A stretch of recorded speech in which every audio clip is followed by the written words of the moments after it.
I was taken to the hospital with a severe headache. I called everyone, children, daughters-in-law, and grandchildren. No one came. My DIL replied, "Family vacation, don't bother us." When they finally came to the hospital, they found only a note revealing, "I'm glad to have you here. Follow my story until the end and comment the city you're watching from, so I can see how far my story has reached." The pain hit me like a sledgehammer to the skull at 3:47 a.m. I remember the exact time because I was staring at the digital clock on my nightstand, willing myself to breathe through what felt like my head splitting open. At 66, I'd experienced my share of headaches, but this was different. This was the kind of pain that made you wonder if you were dying. My hands shook as I reached for my phone. The first number I dialed was Miles, my only son. It went straight to voicemail. His voice, cheerful and automated, told me to leave a message and he'd get back to me soon. Soon, as if a medical emergency could wait for his convenience. "Miles, it's Mom," I whispered into the phone, my voice barely recognizable even to myself. "I'm having severe head pain. I think I need to go to the hospital. Please call me back." 20 minutes passed. No call. The pain was getting worse, spreading down my neck like molten metal. I tried calling again. Voicemail. Again. Voicemail. I dialed Jovi, my daughter-in-law. She'd never been warm to me, but surely in an emergency. The phone rang 4 times before she picked up, her voice sharp with irritation. "Marlene, do you know what time it is?" "Jovi, I'm sorry to wake you, but I'm having terrible head pain. I think I need to call an ambulance. Is Miles there?" There was a pause, and I could hear muffled conversation in the background. Then Jovi's voice came back, colder than I'd ever heard it. "We're on a family vacation, Marlene. We specifically came here to have uninterrupted time with the kids. Please don't call again unless someone is literally dying." The line went dead. I stared at my phone, the words echoing in my head.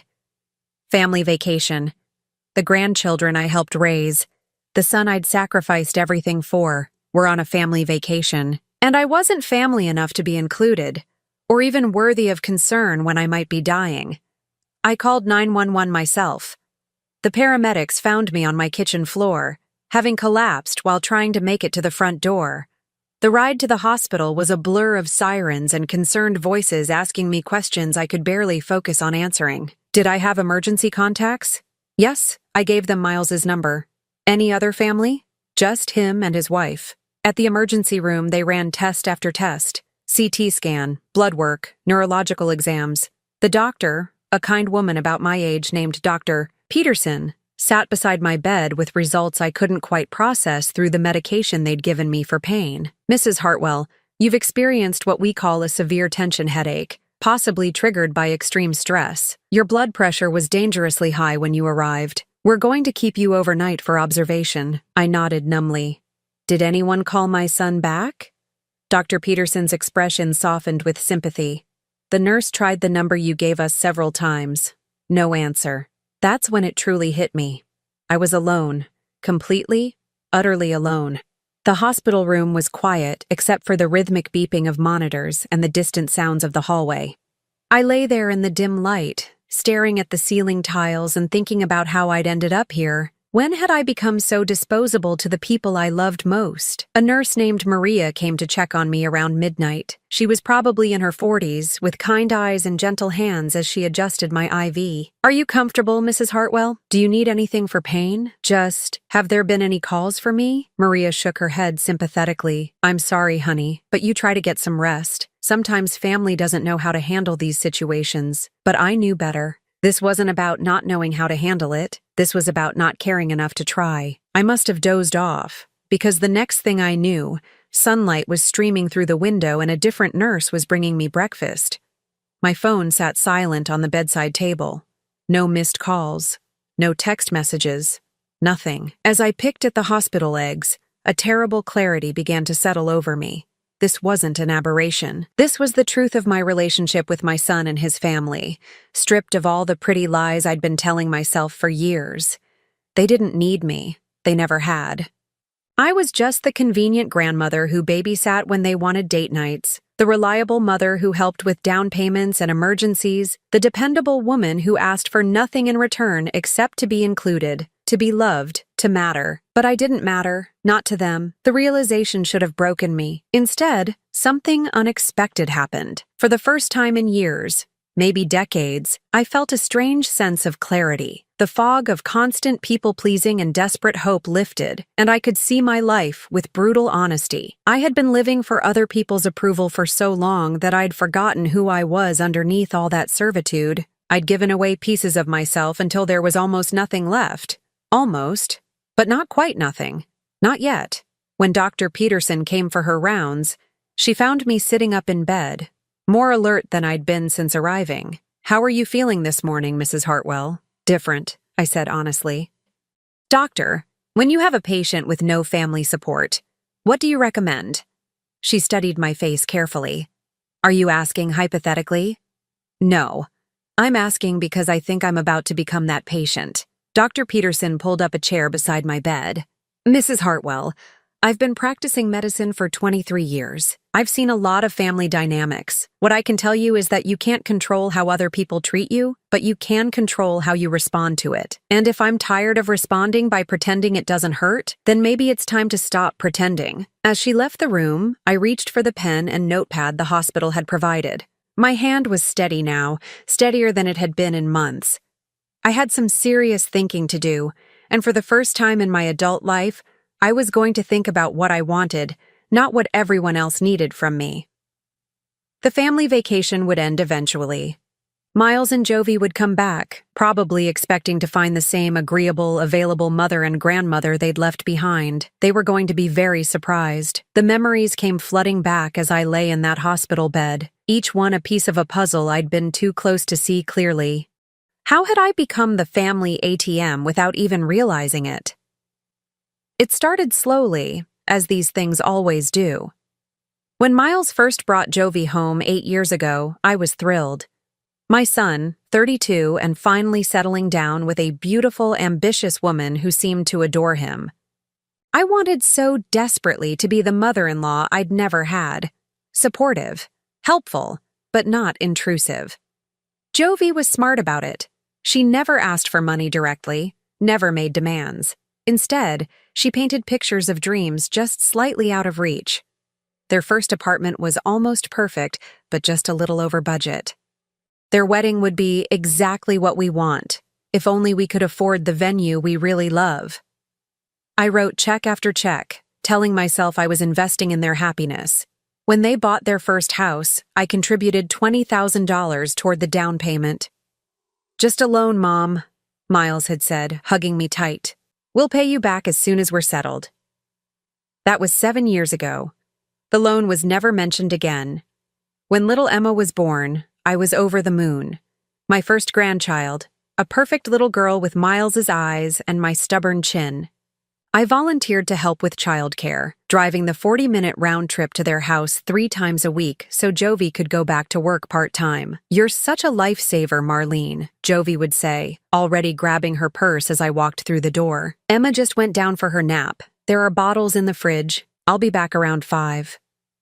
I loved those days with Emma. I'd hold her while she slept, sing the same lullabies I'd sung to Miles, and dream about all the ways I'd spoil this precious child. When she took her first steps, it was in my living room, her chubby little hands reaching for me. I was the first to see it, and my heart nearly burst with pride. But when I excitedly called Jovi to share the news, her response was ice cold. "She's been practically walking for weeks at home, Marlene. You probably just didn't notice because she's more comfortable with us." That should have been my first real warning sign, but I pushed it down. New mothers were protective, I told myself. It was natural. When Tommy came along 2 years later, the pattern intensified. Now I was watching both kids 3 days a week, plus most Saturday nights when Miles and Jovi wanted to go out. I was buying clothes, toys, paying for swimming lessons and toddler gymnastics because money is just so tight with 2 kids. The kids loved me, and I lived for their excited squeals when I arrived. Emma would run to me with artwork from preschool, and Tommy would climb into my lap with his favorite book. I was Grandma Marlene, the one who always had snacks and hugs and infinite patience. But I started noticing things. How Jovi would correct the children when they got too affectionate with me. How she'd subtly redirect their attention when they asked to call me during the week. How family photos at their house featured her parents prominently, but mine were tucked away in a drawer. "The kids are getting too attached to you," she told me one day, completely matter of fact. "It's not healthy for them to prefer their grandmother over their parents." I was so taken aback I couldn't respond. Prefer me? I was just loving them the way grandmothers do. But Jovi made it sound like I was overstepping, being inappropriate somehow. That's when the rules started. I could only take the kids to pre-approved activities. I needed to check with Jovi before buying them anything over $10. Family traditions I'd hoped to share, like baking Christmas cookies or taking them to the zoo, had to be cleared through her first. Miles, my sweet boy who used to tell me everything, became increasingly distant. Conversations with him felt scripted, like he was reciting talking points Jovi had prepared. He stopped calling just to chat. He stopped asking my advice about anything. Our relationship became transactional. He needed something, he called. Otherwise, silence. The breaking point should have been last Christmas. I'd spent weeks planning a special day for the kids, homemade stockings, a treasure hunt, their favorite breakfast. I'd even bought a small Christmas tree for my apartment so they could help decorate it when they spent the night on Christmas Eve. Christmas Eve came and went. No call. Christmas morning, I sat alone in my apartment, surrounded by wrapped presents and cooling cinnamon rolls, waiting for them to arrive. At noon, I finally called. "Oh, Marlene," Jovi's voice was bright and breezy, with the sound of children laughing in the background. "We decided to have Christmas morning just as our immediate family this year. You understand, right? The kids need to learn that Christmas is about family time." Family time? I was family, wasn't I? Or was I just the hired help? I spent that Christmas day alone, and for the first time, I let myself cry about it. Really cry. Not the quiet tears I'd been pushing back for months, but deep, heartbroken sobs that came from somewhere I'd been ignoring. But even then, I convinced myself it was a misunderstanding. Maybe I'd been too pushy, too involved. Maybe they needed space to build their own traditions. I could be patient. I could wait. The requests for help kept coming, though. Could I watch the kids while Jovi went to a spa weekend with her friends? Could I contribute to Tommy's preschool tuition? Could I help with the down payment on their new SUV? Each time I said yes, each time, I told myself this was what loving families do for each other. Each time, I pushed down the growing feeling that I was being used. 3 months ago, things escalated in a way that should have opened my eyes completely. Jovi's mother, Sandra, was visiting from Arizona, and I was excited to finally spend time with her. We'd only met briefly at the wedding, and I thought it would be nice to have another grandmother to share stories with. I invited everyone for Sunday dinner, my famous pot roast, homemade rolls, apple pie. I spent all Saturday cleaning and cooking, wanting everything to be perfect. They arrived an hour late, no apology, no explanation. Sandra swept into my home like she owned it, immediately critiquing everything from my decor to the way I'd set the table. "Oh my," she said, eyeing my small dining room. "This is cozy. The kids must feel so cramped here compared to their beautiful home." During dinner, she regaled us with stories of her other grandchildren, the ones who lived near her in Arizona, the ones she saw all the time, the ones who were so much more advanced than Emma and Tommy. "Of course," she said, cutting her pot roast with theatrical difficulty. "When you're really involved in your grandchildren's lives, you can see the difference it makes." I felt every word like a slap. Miles sat silently, not defending me or correcting the obvious slight. Jovi smiled and nodded along, encouraging her mother's cruel comparisons. The worst part came when Sandra pulled out her phone to show off photos. Picture after picture of family gatherings, holidays, birthday parties, all featuring her front and center with the Arizona grandchildren. Professional family portraits where she stood proudly beside the parents, clearly acknowledged as an important part of the family. "We do a big family vacation every year to Colorado," she announced. "All the kids and grandkids together. It's such a wonderful tradition." Emma looked up from her plate. "Grandma Marlene, Why don't you come on vacations with us? The silence that followed was deafening. Jovi and Sandra exchanged a look that spoke volumes. Miles stared at his plate like it held the secrets of the universe. Well, sweetie, Jovi finally said, her voice sickeningly sweet. Grandma Marlene has her own life to live. She doesn't want to be bothered with family trips. I wanted to scream. I wanted to tell Emma that I'd never been invited, that I'd love nothing more than to make memories with her and Tommy. Instead, I sat there like the fool I'd become, smiling and nodding and pretending it didn't cut me to pieces. Now, lying in this hospital bed, I could see the pattern with brutal clarity. I wasn't family, I was staff, convenient when needed, dismissed when not. The money I'd given them, the time I'd spent caring for their children, the pieces of my life I'd sacrificed, none of it had earned me a place at their table. I was the grandmother they tolerated because I was useful, not because I was loved. The phone beside my bed remained silent. No concerned calls from Miles, no worried text from Jovi asking about my condition. The family vacation was more important than whether I lived or died. For the first time in years, I saw my situation with complete honesty. And for the first time in years, I began to imagine what my life could look like if I stopped begging for crumbs of affection from people who saw me as nothing more than a convenient resource. The anger that had been building inside me for months finally found its voice. Not rage exactly, but something colder and more purposeful. A determination that surprised me with its strength. I reached for the notepad again. I had some planning to do. The second night in the hospital, I couldn't sleep. Not because of pain this time, but because my mind was working in ways it hadn't in years. I felt like I was seeing my life through different eyes, and what I saw made me sick to my stomach. Maria, the night nurse, found me sitting up at 2 a.m., writing furiously in my notepad. "Can't sleep, honey?" she asked, checking my vitals with practiced efficiency. "I'm making lists," I said, surprising myself with how steady my voice sounded. "What kind of lists?" I looked down at the pages I'd filled. Everything I've given them.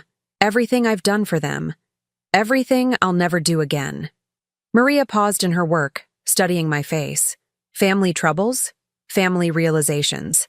I set down my pen and met her eyes. "Maria, can I ask you something? If you gave and gave to people who only took and never gave anything back, what would you call that relationship?" She was quiet for a moment, then sat on the edge of my bed. I'd call it unhealthy, and I'd ask why the person was allowing it to continue. What if they were the only family you had? Honey, family isn't about blood. It's about who shows up when you need them. She gestured around the empty room. Who showed up for you? The simple question hit me like a physical blow. Who had shown up? Dr. Peterson, who'd taken time to really listen to me. Maria, who treated me with more kindness in 2 days than my son had shown in years. The paramedics who'd rushed to help a stranger. Even the hospital chaplain who'd stopped by earlier to check on me. Not one of them was related to me. Yet they'd all shown more concern for my well-being than my own family. "I think I've been confusing obligation with love," I said quietly. Maria nodded. "That's a common mistake, but it's never too late to learn the difference." After she left, I went back to my lists. The first one was titled, "What I've Given." By the time I finished, it covered 3 pages. Money, time, energy, opportunities I'd passed up, relationships I'd neglected, dreams I'd abandoned. The total was staggering. The second list was, "What I've received in return." It was embarrassingly short. A few obligatory thank yous, some staged family photos, access to grandchildren who were being taught to see me as secondary to their real family. The third list was the most important. What I want for the rest of my life. This one was harder. I'd been so focused on what everyone else wanted for so long that I'd forgotten how to want things for myself. But slowly, carefully, I began to write. I wanted to travel. I'd always dreamed of seeing Italy, but every time I'd saved enough money, some family emergency had required my funds. I wanted to take an art class. I'd loved drawing as a young woman, but gave it up when Miles was small and never picked it up again. I wanted to make friends who valued me for who I was, not what I could provide. Most of all, I wanted to stop living my life on the margins of other people's happiness. By morning, I had a plan. Not a vengeful plan or a dramatic confrontation, but something quieter and more powerful. I was going to reclaim my life, piece by piece, starting immediately. Dr. Peterson arrived for rounds at 7 a.m., finding me dressed and sitting in the chair beside my bed, my notepad clutched in my hands. "You look different this morning, Mrs. Hartwell. How are you feeling?" "Clear-headed. Doctor, I need to ask you something. How much time do I have?" She frowned, concerned. "I'm sorry, what do you mean?" "I'm 66 years old. I've wasted years trying to buy love from people who were never going to give it to me. Assuming I stay healthy, how many good years do I have left to live for myself?" Dr. Peterson's expression softened with understanding. "Mrs. Hartwell, you could have 20 or 30 good years ahead of you. Maybe more. Are you thinking about making some changes?" "I'm thinking about making all the changes." She sat down across from me. "Can I give you some advice? I see a lot of patients in your situation. People who've spent their lives taking care of everyone else until they wake up one day and realize they've forgotten to take care of themselves." I nodded, hungry for any wisdom that might help me navigate what came next. The ones who thrive are the ones who stop apologizing for wanting their own happiness. They stop explaining their decisions to people who never had their best interests at heart. They just begin. Begin what? Begin living like their life matters. Because it does. After she left, I called the hospital's patient advocate. I needed information about changing my emergency contacts, updating my healthcare directives, and several other legal matters I'd never thought about before. Within an hour, I had a list of attorneys and financial advisors who could help me restructure my life. My next call was to my neighbor, Eleanor. We'd been friendly for years, though I'd never had time to deepen the relationship because I was always running to help Miles with something. "Marlene, I heard you were in the hospital. How are you feeling?" "Much better, thank you." "Eleanor, I have a strange question. Would you be interested in taking a trip to Italy with me?" There was a pause. "Italy? Are you serious?" "Completely serious. I've always wanted to go, and I think it would be more fun with a friend." "Oh my goodness, yes. I've been dreaming of Italy for years. When were you thinking?" "Soon. Very soon." We talked for 20 minutes, and I found myself laughing for the first time in months. Eleanor was excited, full of ideas about places to visit and things to see. She didn't ask why the sudden plan or whether my family approved. She just shared my excitement, and it felt wonderful. My discharge paperwork arrived that afternoon. The social worker, an efficient woman named Carol, reviewed my aftercare instructions and medications. "Do you have someone who can check on you for the next few days?" she asked. "I'll be fine on my own." "What about family support?" I met her eyes steadily. "I'm learning to support myself." Carol studied me for a moment, then made a note in my file. "Mrs. Hartwell, you seem like a very strong woman. Trust your instincts."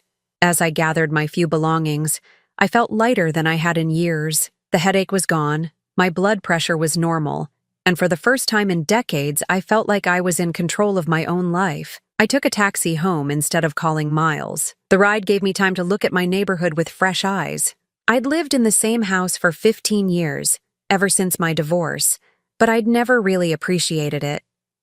It was a sweet little cottage with a garden I'd neglected because I was always at Miles's house helping with the children. Inside, everything looked different too. The furniture I'd bought for visits from grandchildren who rarely came. The guest room I'd prepared for family who never stayed overnight. The kitchen where I'd cooked countless meals for people who took my efforts for granted. I walked through each room, seeing it not as a waiting room for other people's approval, but as my space, my sanctuary, my home. The first thing I did was unplug the landline phone. If Miles wanted to reach me, he could call my cell, but I wasn't going to sit by a phone anymore, hoping for calls that might never come. The second thing I did was pull out the folder of travel brochures I'd been collecting for years. Italy, France, England, Ireland. Places I'd dreamed of seeing but never prioritized because family always came first. Not anymore. I spread the brochures across my kitchen table and began planning the trip Eleanor and I had discussed. 2 weeks in Italy, starting with Rome and working our way through Tuscany. I could afford it easily now that I wasn't funding other people's dreams. As evening approached, I felt a familiar anxiety creeping in. This was usually when I'd call Miles to check in, when I'd ask about the kids, when I'd offer to help with whatever crisis had emerged that day. Instead, I poured myself a glass of wine, something I rarely did because Jovi had once made a snide comment about grandmothers who drink. I sat in my garden, watching the sunset paint my neglected flowers in golden light, and allowed myself to feel proud. I'd survived a medical emergency on my own. I'd made plans that excited me. I'd begun to imagine a life that revolved around my own happiness instead of everyone else's convenience. My phone sat silent beside me, and for the first time, that silence felt like peace instead of rejection. Tomorrow, Miles and Jovi would return from their family vacation.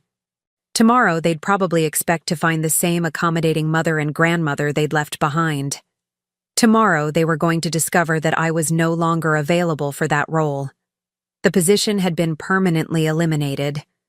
Tonight, I was going to enjoy my wine, plan my Italian adventure, and go to bed early without worrying about anyone's needs but my own. It felt revolutionary. The call came on Tuesday morning, exactly 1 week after my hospital stay.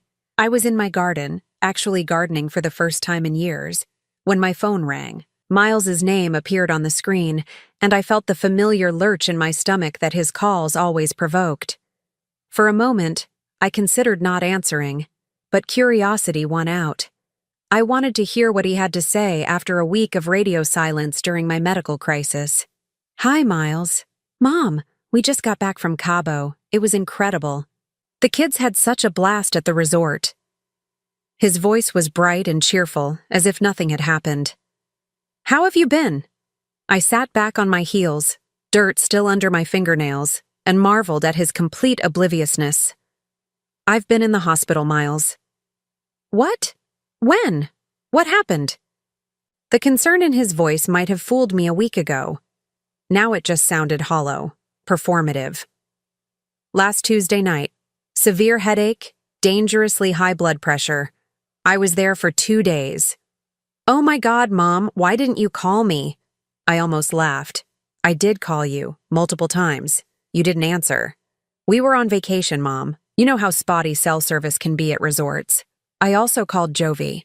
She told me not to bother you unless someone was literally dying." There was a long pause. I could practically hear him scrambling for an explanation that would make this seem reasonable. "Well, you're okay now, right? I mean, you sound fine." "I'm fine, Miles. No thanks to you." "Mom, don't be like that. We didn't know it was serious. If you had known it was serious, what? You would have cut your vacation short? You would have rushed home to make sure I was okay?" Another pause. "Of course we would have." But his voice lacked conviction, and we both knew it. "I need you to come over this weekend," he continued, changing the subject with practiced ease. "Jovi's parents are visiting again, and we're having a big family barbecue. The kids have been asking about their grandma Marlene. The old me would have said yes immediately, grateful to be included, eager to prove my worth as a grandmother. The new me heard something different in his invitation. "What do you need me to bring?" "Well, you know how much everyone loves your potato salad, and maybe some of those brownies the kids like? Oh, and could you pick up a case of beer on your way over?" There it was, the real reason for the invitation. I wasn't being invited as a beloved family member. I was being assigned tasks, like the hired help. "No, Miles." "No, what?" "No, I won't be coming to your barbecue." I could hear the confusion in his voice. "Why not? Are you still not feeling well?" "I'm feeling better than I have in years, actually. I'm just not available to be your party planner anymore." "Mom, what's gotten into you?" "It's just a family barbecue." "Is it? Because it sounds like you need me to provide food and drinks for your wife's parents. That's not family time, Miles. That's catering." "That's not. Mom, you're being ridiculous. We're not asking you to cater anything. We just thought you'd want to contribute." "I have contributed, Miles. For 8 years, I've contributed money, time, childcare, and emotional labor to your family. I'm done contributing." The silence stretched between us, heavy with things neither of us had ever said out loud. "What do you mean you're done?" I took a deep breath. feeling calmer than I had any right to feel during such a conversation. I mean, I'm done being taken for granted. I'm done being the family ATM. I'm done begging for scraps of affection from people who only call when they need something. Mom, that's not fair. Miles, when was the last time you called me just to talk? When was the last time you asked how I was doing without needing something from me? When was the last time you included me in family plans instead of assigning me homework for them? He couldn't answer, and that was answer enough. I'm taking a trip to Italy next month, I said, surprising myself with how good it felt to say it out loud. Eleanor and I are going for 2 weeks. Italy? Mom, that's a lot of money. Are you sure you can afford that? The question was so predictable, so telling, that I actually smiled. I can afford it easily, now that I'm not funding other people's dreams. What's that supposed to mean? It means I'm done, Miles. Done paying for your mortgage, your cars, your children's activities, your family vacations that I'm not invited on. You're 39 years old. You can pay your own bills. Mom, we never asked you to. You didn't have to ask. You just took. And I gave because I thought that's what love looked like. But it wasn't love, was it? It was transaction. I gave you money and time and devotion, and in return, you gave me just enough attention to keep me invested. That's not true, isn't it? Miles, I was alone in a hospital room for 2 days last week, and not one of you cared enough to check on me. But here you are today, asking me to bring potato salad to your party. The anger was finally creeping into his voice. You're being unfair. We care about you. No, Miles. You care about what I can do for you. There's a difference. So what, you're going to punish us, cut us off because we went on vacation? I'm not punishing anyone. I'm simply choosing to live my life for myself from now on. What about the kids? What about Emma and Tommy? That question hit differently than the others. The kids were innocent in all of this, and I loved them desperately. But I also knew that loving them didn't require me to continue enabling their parents. I love Emma and Tommy. I always will. But I won't be available for babysitting anymore. I won't be contributing to their activities or expenses. If you want them to have a relationship with me, you'll need to facilitate that without expecting me to provide services in exchange. Mom, this is crazy. You're their grandmother. Yes, I am. And if you'd like me to continue being part of their lives, you'll need to treat me like family instead of staff. I could hear Jovi's voice in the background, sharp and angry. Miles was clearly relaying bits of our conversation to her. Jovi wants to talk to you, he said.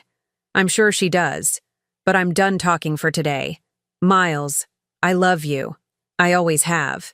But I love myself too, and I'm finally ready to act like it. Mom, don't hang up. We need to figure this out. There's nothing to figure out. This is how things are going to be from now on. You can accept it or not, but you can't change it. I hung up before he could respond, then immediately turned off my phone. My hands were shaking slightly, but it was adrenaline, not fear. I'd just set the first real boundary of my adult life, and it felt terrifying and exhilarating at the same time. An hour later, my doorbell rang.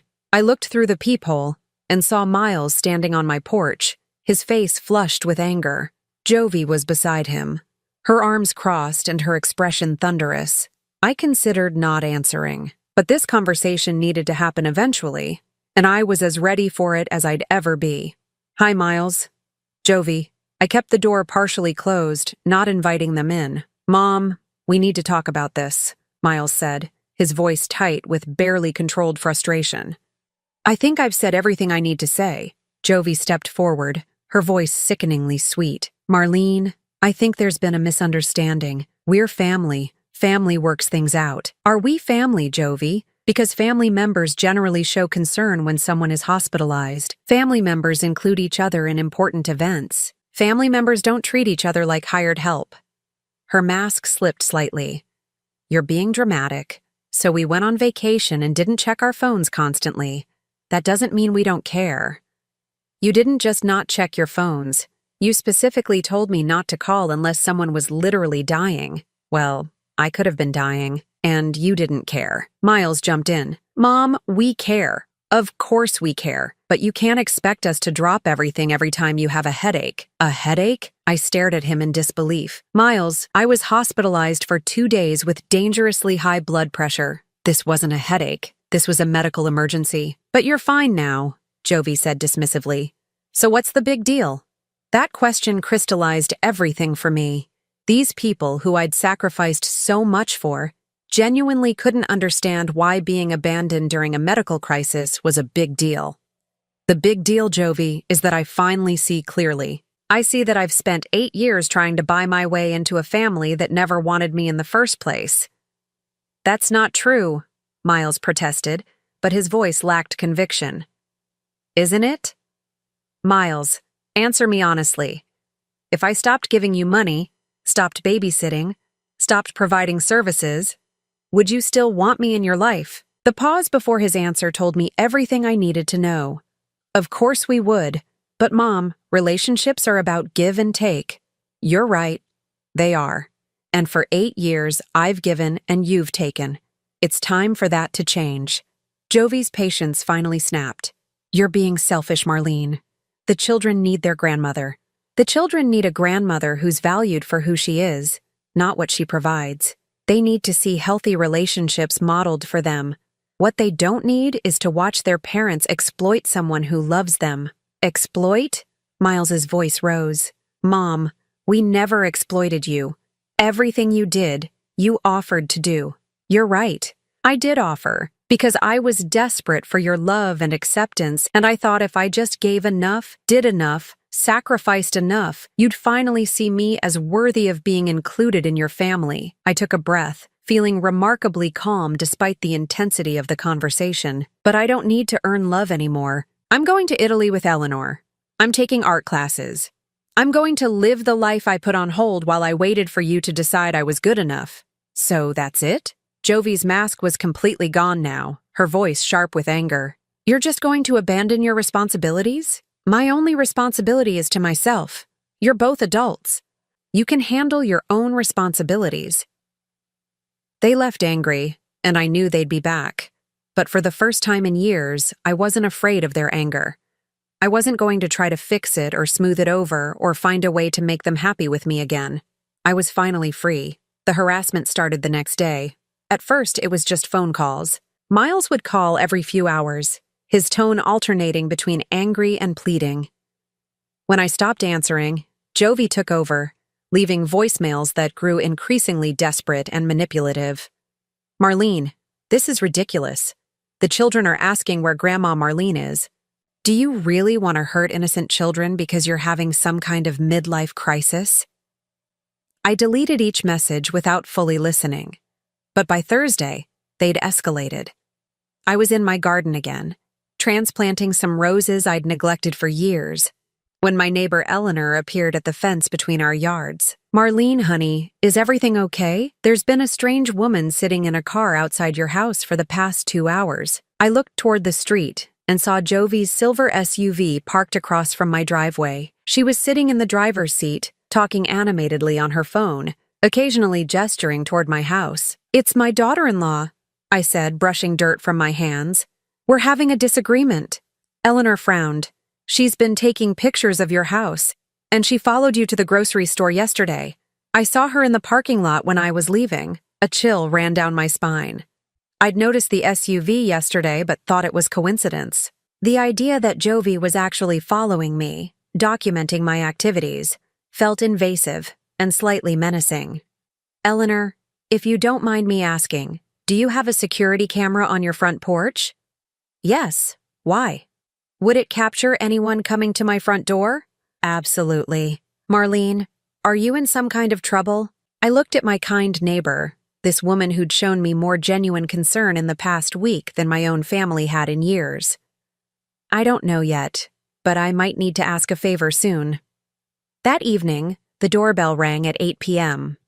I checked the peephole and saw Miles standing there alone, holding Emma and Tommy's hands. The children looked confused and a little scared. My heart broke instantly. Whatever game Miles and Jovi were playing, they were using the children as pawns. I opened the door, Kneeling to the children's level. "Hi, sweetheart," I said to Emma, then smiled at Tommy. "What are you doing here so late? Daddy says you don't want to see us anymore," Emma said, her voice small and worried.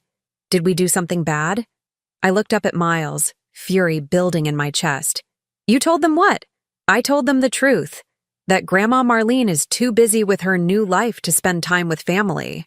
I stood slowly, my hands clenched at my sides. "Miles, how dare you use these children to manipulate me? I'm not manipulating anyone. You said you weren't available for babysitting anymore. You said you were done with family obligations. These kids don't understand why their grandmother suddenly doesn't want them around." "Because that's not what I said, and you know it." I knelt back down to the children. "Emma, Tommy, I love you both very much. I will always love you. But Daddy and Mommy and I need to work out some grown-up problems before we can have our fun times together again." "Are you mad at us?" Tommy asked, his bottom lip trembling. "Oh, sweetheart, no. I could never be mad at you. This isn't about you at all." I looked back up at Miles. "You need to leave. Now. And you need to stop using your children as weapons." "They miss you, Mom. They don't understand why you're acting like this." "Then maybe you should explain to them that relationships require respect from everyone involved. Maybe you should tell them that Grandma Marlene loves them but won't be taken advantage of anymore. So you admit it. You're abandoning them. I'm setting boundaries, Miles. There's a difference."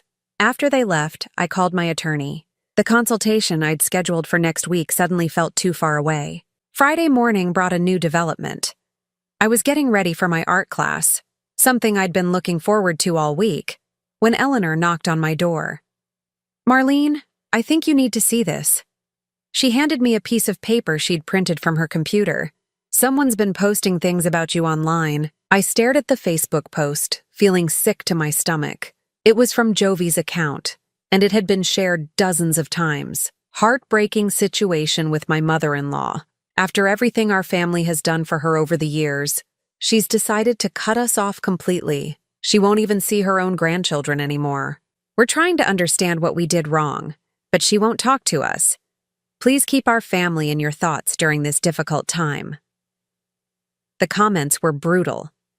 People I didn't even know were calling me selfish, heartless, a terrible grandmother.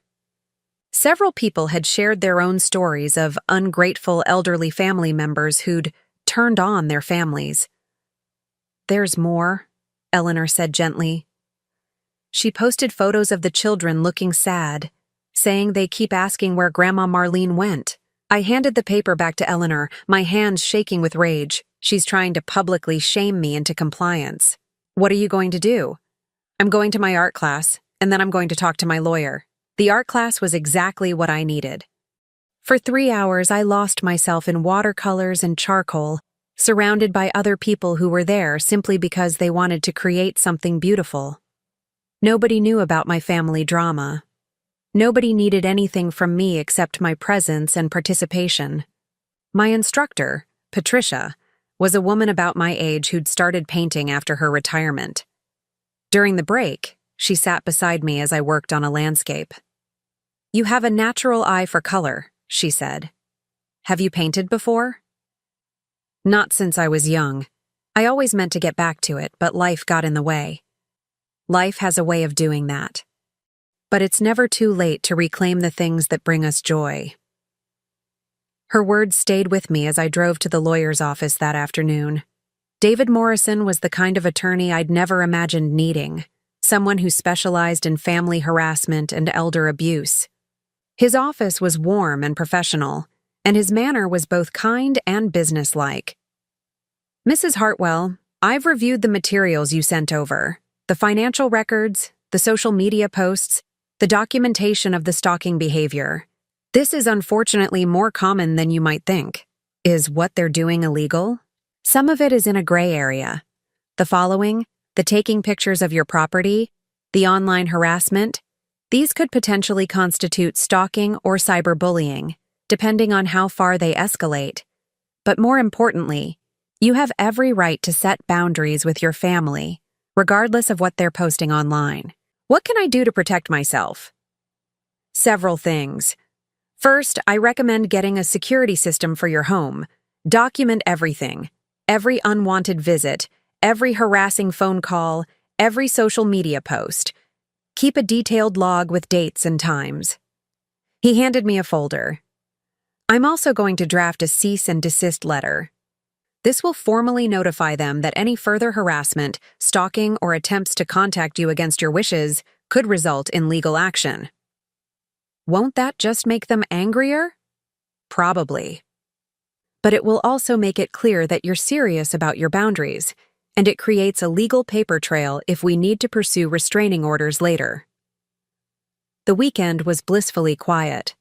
Miles and Jovi seemed to be regrouping, and I used the time to install the security cameras David had recommended and to continue planning my trip to Italy with Eleanor. On Sunday evening, I was reading a travel guide about Tuscany when my phone rang. The number was unfamiliar, but I answered anyway. Is this Marlene Hartwell? The voice was elderly, female, and unfamiliar. Yes, who is this? My name is Dorothy Stevens. I saw the posts about you online and I wanted to reach out. My stomach dropped. I'm sorry, I don't understand. Dear, I went through something very similar with my own family 5 years ago. Different details, but the same pattern. Adult children who took and took until I had nothing left to give, then tried to destroy my reputation when I finally said no. I sank into my chair, not sure whether to hang up or keep listening. I know you don't know me, but I wanted you to know that you're not alone, and that it gets better. What happened with your family? Oh, they fought me for about 6 months. Tried every manipulation tactic in the book, but eventually they realized I wasn't going to cave, and they moved on to their next target, my sister, actually. She lasted about 2 years before she figured out what they were doing. Do you ever see your grandchildren? There was a pause. No, dear. And that was the hardest part. But I realized something important. Children learn by watching. If I had stayed and allowed myself to be treated badly, what would I have been teaching them about how to treat people they love?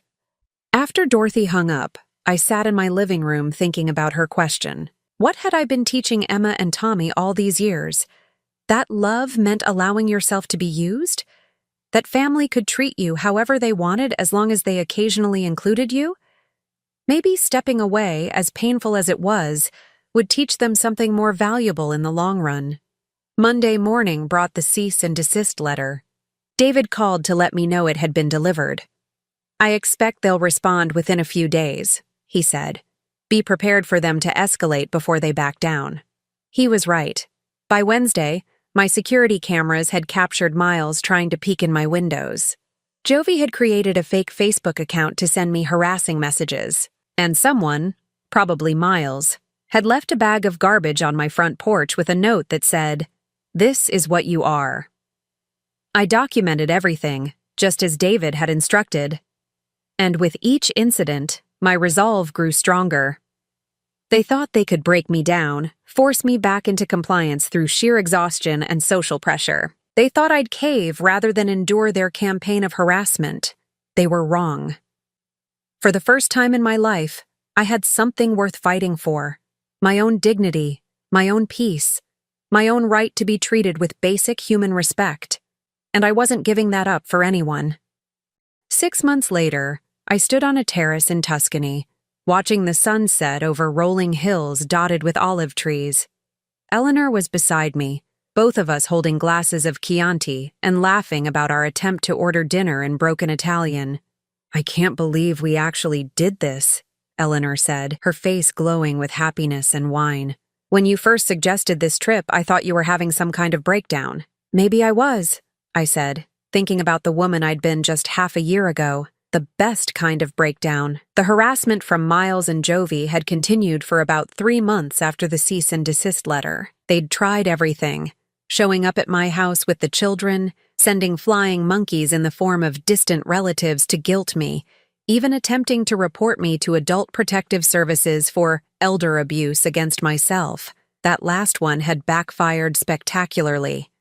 The social worker who came to investigate found a healthy, happy woman living independently and making rational decisions about her own life.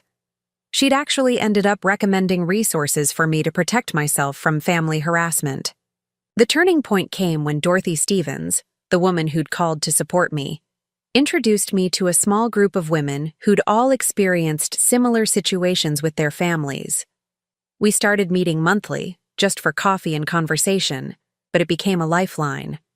There was Margaret, whose 3 sons had systematically isolated her from friends and activities while draining her retirement savings.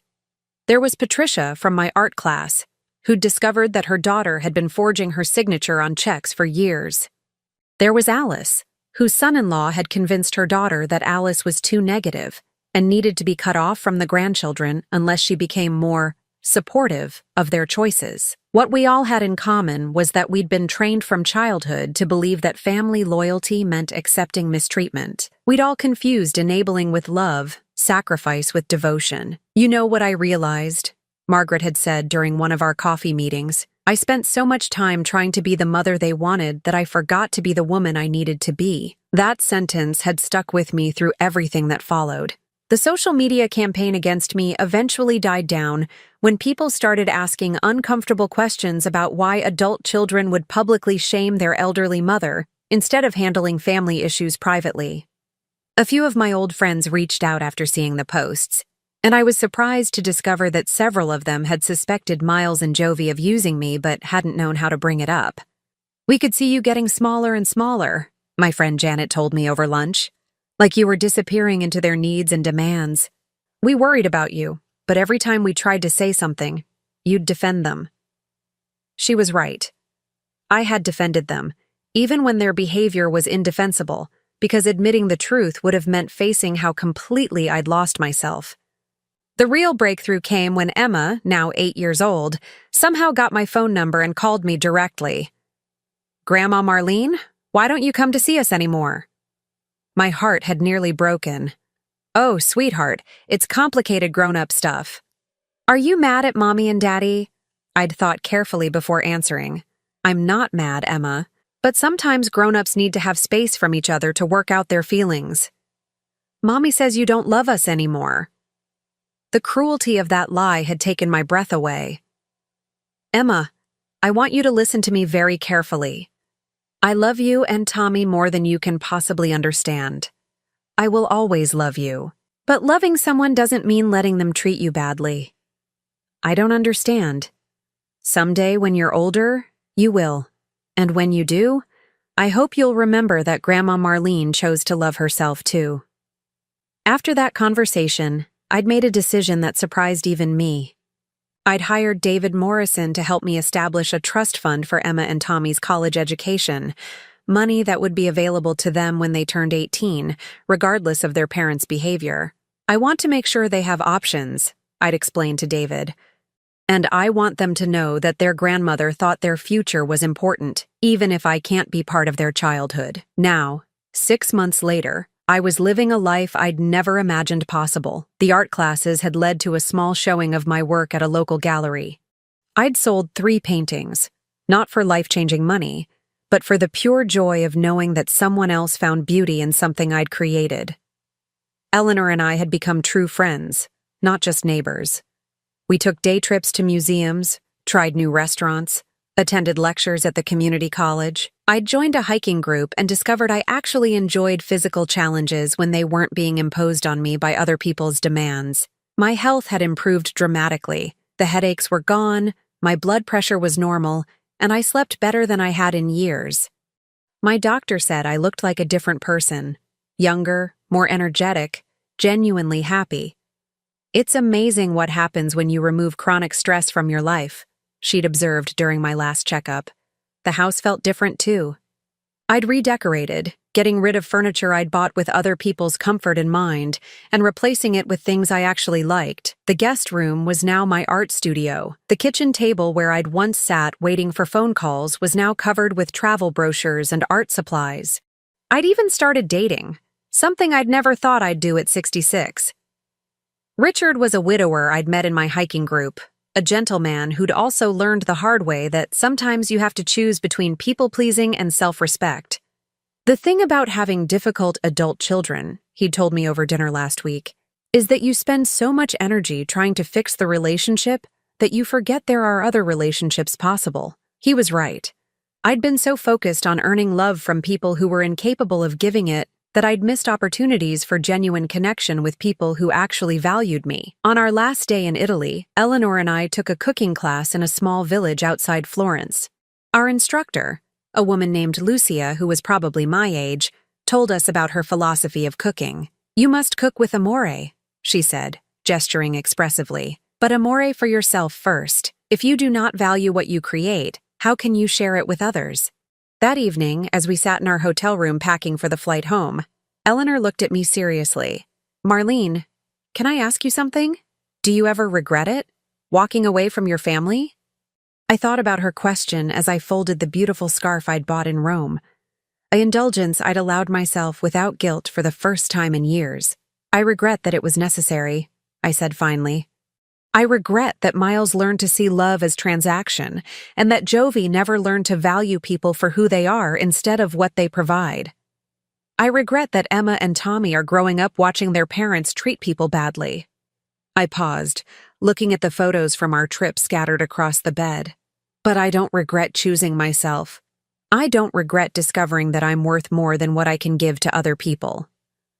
"What do you think will happen when you see them again? Because you will, eventually." "Maybe, but if I do, it will be as equals, or not at all. I'm done begging for crumbs of affection from my own family." 3 weeks after we returned from Italy, the test came. Miles called, the first time I'd heard from him in months. "Mom, I think we need to talk." His voice was different, less demanding, more hesitant. "What about, Miles?" "About everything. About how things went wrong. Jovi and I have been talking, and we think maybe we didn't handle things well." I was quiet, waiting for the rest. "The kids miss you. We miss you. Maybe we could start over." "Start over how?" "I don't know. Maybe we could have lunch sometime? Just talk?" The old me would have said yes immediately, grateful for any acknowledgement, any opening. The new me considered carefully. "Miles, I'm willing to have a conversation, but I need you to understand that I'm not the same person I was before. I have boundaries now, and I won't negotiate them away to keep peace. I understand. Do you? Because this isn't about you apologizing and me going back to being available for whatever you need. This is about building a completely different kind of relationship, if we're going to have one at all." There was a long pause. What would that look like? It would look like mutual respect. It would look like you valuing my time and feelings the same way I value yours. It would look like me being included in family decisions that affect me, not just assigned tasks to support decisions you've already made. "Mom, I think I'm starting to understand what you've been trying to tell us." "I hope so, Miles. Because I love you, but I love myself too, and I won't sacrifice one for the other anymore." We agreed to meet for lunch the following week. I had no idea what would come of it, and for the first time in my life, that uncertainty didn't terrify me. I had built a life I loved, filled with people who valued me for who I was, not what I could provide. Whatever happened with Miles and his family, I would be fine, better than fine. I would be free.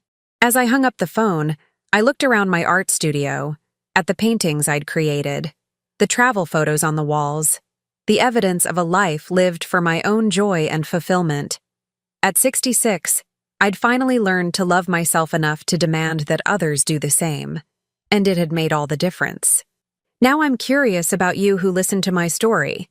What would you do if you were in my place? Have you ever been through something similar?